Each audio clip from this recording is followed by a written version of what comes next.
Magandang umaga mga kaibigan. Ngayon ay araw ng linggo, holiday namin dito, kaya tayo naman ay lalabas at punta tayo dito sa isang farm. Pagpunta mo pa lang dito, makikita mo itong mga dekorasyon. Malapit na kasi ang Chinese New Year, kaya ayan, may mga nakasabit na decoration sila dito sa entrance na ito. Dito yung tinatawag nilang Santen Farm. Kasama ko dyan si Sis Ana Rose, kaya ayan, dalawa kaming pumunta dito at mamasyal. Ang sarap mag-relax dito kasi nakakakita ka ng mga iba't ibang kulay ng mga bulaklak. Meron mga bulaklak na wala pang bunga pero meron ding may bunga. Dito naman tayo magpalipas ng oras ng ating holiday para ma-relax naman ang ating mga mata at katawan. Kailangan din natin magpahinga kahit isang araw man kasi trabaho tayo ng 6 na araw. So, andito kami sa isang farm dito, malapit lang sa amin. Sa bahay ng aming mga amo. Maganda dito mga kaibigan kasi walang katao-tao ngayon, kunti lang yung pumunta. Kaya ito, kami lang yung meron at saka at least malibot namin ang buong farm na ito. Kung mahilig kayong mag-hiking, mamasyal sa mga garden, ito ay isang recommend ko sa inyo. Maganda dito at malawak. Meron iba't ibang klase ng mga tanim nilang bulaklak, gulay at saka meron ding pasyalan dito. Pwede kayong mag-picture-picture. So, ayan, ito po yung dinayo namin ngayong araw. Nung nakaraang taon, maraming taong pumupunta dito nung season ng sunflower. Kasi pag Mayo or May dito ay yon yung season ng pagtatanim nila ng mga sunflower at maraming dumadayong mga tao dito. Ayun kasi ay wala pa silang tanim pero natanong namin sa may-ari dito or nagbabantay dito sa farm na ito, sabi niya ay May pa daw ang season ng pagtatanim nila or pamumulaklak ng sunflower. Kaya ngayon na iba yung mga bulaklak na tinanim nila. Ang alam kong klaseng bulaklak ito ay yung gladiola, pero hindi ko alam kung ano yung ibang tawag nila dito. Ngayon ko lang pala nalaman na maraming iba't ibang kulay ng mga bulaklak ng gladiola na ito. So ayan, merong violet, pink, orange, at saka puti. Ang alam ko lang kasi ay yung kulay puti. So, ayan po, marami palang klaseng bulaklak. Kung hanap mo ay tahimik na lugar at kunting tao, pwede kang punta dito. Makikita mo lang ay mga kunting bulaklak at mga tanim nilang gulay. Hindi pa masyado marami ngayon kasi kunti lang. Pero sabi nila ay mga April at saka May, maraming mga bulaklak na tanim nila dito at mga iba't ibang klaseng gulay. Ayan po, may mga ibang dekorasyon sila kasi malapit na ang Chinese New Year, kaya ayan, ganyan yung mga dekorasyon nila dito. Ang sarap tumambay dito, makikita mo lang yung mga bulaklak, maririnig mo mga huni ng ibon sa mga paligid at saka mahangin, hindi masyadong mainit.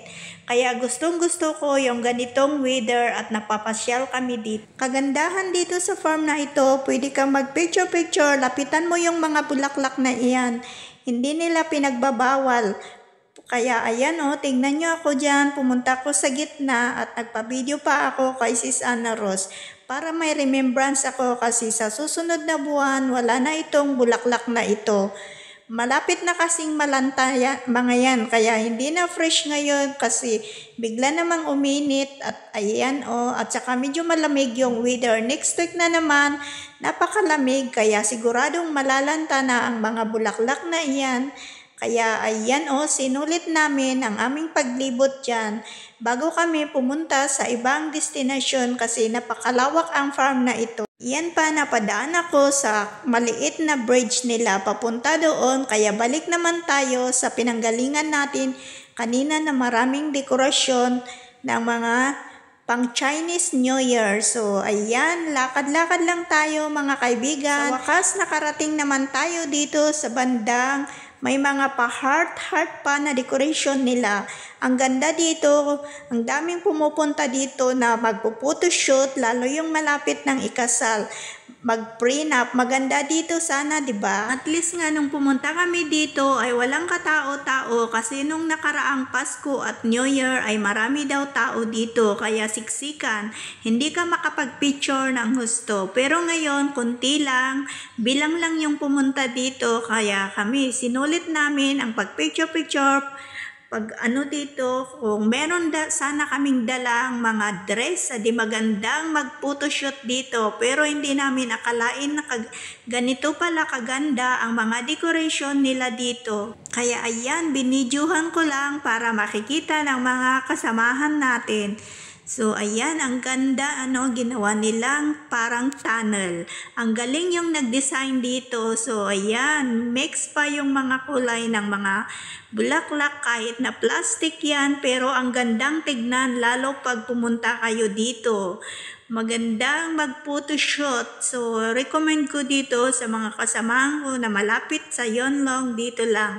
So, ayan, punta kayo dito at mag-picture-picture kung gusto nyo yung mga ganitong sit-up or mga ganitong decoration. So, ayan, sa kabila naman, may mga tanim silang mga bulaklak na hindi pa namunga, kaya ayan, pwede kang pumunta doon sa sentro para magpicture. Hindi naman bawal yan. Hindi bawal ang pumunta dyan sa gitna na magpa-picture. Basta tignan mo at hindi mo maapakan ang mga tanim nila. So, ayan, ang ganda dito. Sarap mag-relax. Kaya dito kami tumambay ng isang araw. At least ma-relax pa yung katawan mo at mga mata mo. Makakita ka ng mga green na kulay. So, ayan, ito yung gustong-gusto kong pinupuntahan. Kaya, kahit na dalawa lang kami, ay dumadayo kami sa mga ganitong pasyalan. Mas maganda kasing dumayo sa mga ganito kaysa yung maraming mga tao at sakit pa sa ulo. Imbis na makarelax ka, ay parang pagod na pagod ka. Pagod ka nga sa trabaho, pagpunta mo pa lang sa mataong lugar ay sobrang nakakapagod pag umuwi ka sa bahay ng mga amo. So ayan po, maraming salamat sa inyong lahat mga kaibigan sa walang sawang suporta at panunood sa aking mga videos. Next time ulit at ituro ko kayo sa mga iba't ibang pasyalan dito. So, ayan, kita-kita ulit tayo mga kaibigan. Bye-bye. Ingat po tayong lahat saan mang sulok ng mundo, lalo yung mga kasama kong OFW na nasa malayong lugar. Ingat-ingat po tayo. So, ayan, tignan nyo ako dyan. Ini-enjoy ko talagang nagsiswing-swing dyan. Nakakamiss ang mga ganitong, diba? Lalo nung mga bata tayo, hanap tayo ng mga ganyan para mag-swing-swing. So, ayan, bye-bye. Ingat po tayo.